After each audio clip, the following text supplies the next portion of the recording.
Hello everyone, मैं निधि शर्मा आओ पढ़े चैनल पर आपका हार्दिक स्वागत करती हूँ।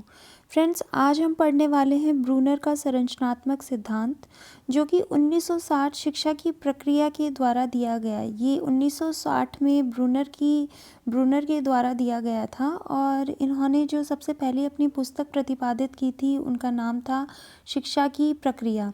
इन्होंने दो अपनी और पुस्तक दी थी। पहली थी द प्रोसेस ऑफ एजुकेशन और दूसरी थी द रिलेवेंस ऑफ एजुकेशन। ये दोनों ही पुस्तक उनकी बहुत ही ज़्यादा पब्लिश हुई थी। इन्होंने जो है मतलब अकॉर्डिंग टू ब्रूनर के हिसाब से ये हुआ था कि संरचना के द्वारा सीखा गया ज्ञान बालक स्थायी रूप से ग्रहण कर लेता है।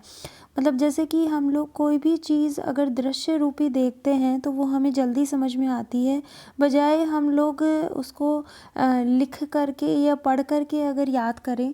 अगर हमें उसी चीज़ की हमें कोई तस्वीर दिखा दी जाए तो हम उसे जल्दी समझते हैं। जैसे एक छोटा बच्चा होता है, उसको अगर हम लोग बॉल के बारे में पढ़ाएंगे तो वो इतनी जल्दी नहीं सीख पाएगा, लेकिन जैसे ही हम उसे बॉल दिखाएंगे तो वो जल्दी से पहचान लेता है कि हाँ ये बॉल है, और इसको बॉल बोलते हैं, इसको बैट बोलते हैं, इसको फ्लावर बोलते हैं, इसको फूल बोलते हैं, इसको पत्ती बोलते हैं। तो इस तरीके से जो प्रतीकात्मक वो ज्ञान धारण करता है तो उससे बहुत ही आसानी से उसको समझ में आ जाता है। नेक्स्ट, ब्रूनर ने जो संरचना सिद्धांत दिया था उसमें 3 बातें मेन बताई थी। पहली थी सक्रियता, दूसरी थी दृश्य प्रतिमा विधि और तीसरी थी सांकेतिक विधि। सक्रियता जो है वो आती है 0 से 3 वर्ष के बालकों के लिए। यह एक ऐसा तरीका है जिसमें शिशु अपनी अनुभूतियों को क्रिया द्वारा व्यक्त करता है। जैसे अगर उसको दूध की बोतल दिख जाती है तो उसे वो हाथ मुंह चलाना शुरू कर देता है कि उसे दूध चाहिए, वह हाथ पैर को फेंकने लगता है। तो ये सक्रियता में आता है, जो कि 0 से 3 वर्ष तक के बच्चे ऐसा प्रतिपादित करते हैं।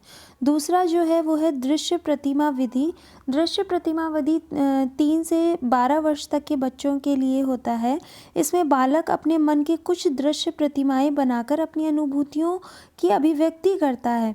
मतलब कि जैसे बालक जो है वो कुछ मन में ही प्रतिमाएं बना लेता है। जैसे कि उसे हम लोग कहानी सुनाते हैं कि ये जो है ऐसे भगवान होते थे, परियां होती थी, तो वो अपने मन में ही उनकी प्रतिमाएं बना लेता है और पूरी स्थिति को समझने की कोशिश करता है। तीसरा जो है वो है सांकेतिक विधि, जो कि 12 वर्ष के बच्चे के बाद के बच्चे के लिए होता है। यह जो है सांकेतिक विधि की प्रधानता होती है, मतलब संकेत इसमें जो है वो बच्चा सीखता है।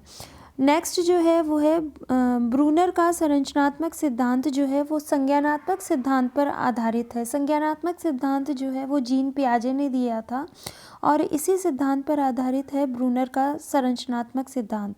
3 प्रकार के विकासात्मक क्रम प्रकट होते हैं, जैसे कि प्रदर्शन, मूर्तता और प्रतीकात्मकता। देखिए, प्रदर्शन का मतलब है कि अगर हम किसी बच्चे को समझा रहे हैं तो उसमें हमने किस तरीके से प्रदर्शित किया है, उस जो भी हम उसको समझाना चाहते हैं वो प्रदर्शित किस प्रकार किया गया है।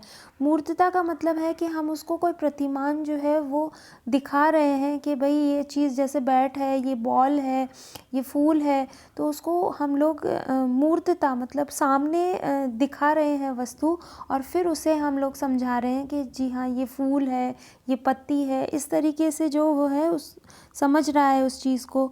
और तीसरा है प्रतीकात्मकता। प्रतीकात्मकता का मतलब है कि कुछ प्रतीक बना करके हम उसको समझाने की कोशिश कर रहे हैं। तो ये था ब्रूनर का संरचनात्मक सिद्धांत। आई होप आपको समझ में आया होगा। बहुत ही छोटा सिद्धांत था। नेक्स्ट हम आपका पढ़ेंगे बंडूरा का सिद्धांत नेक्स्ट वीडियो में। तो चैनल को सब्सक्राइब करना ना भूलिएगा। धन्यवाद।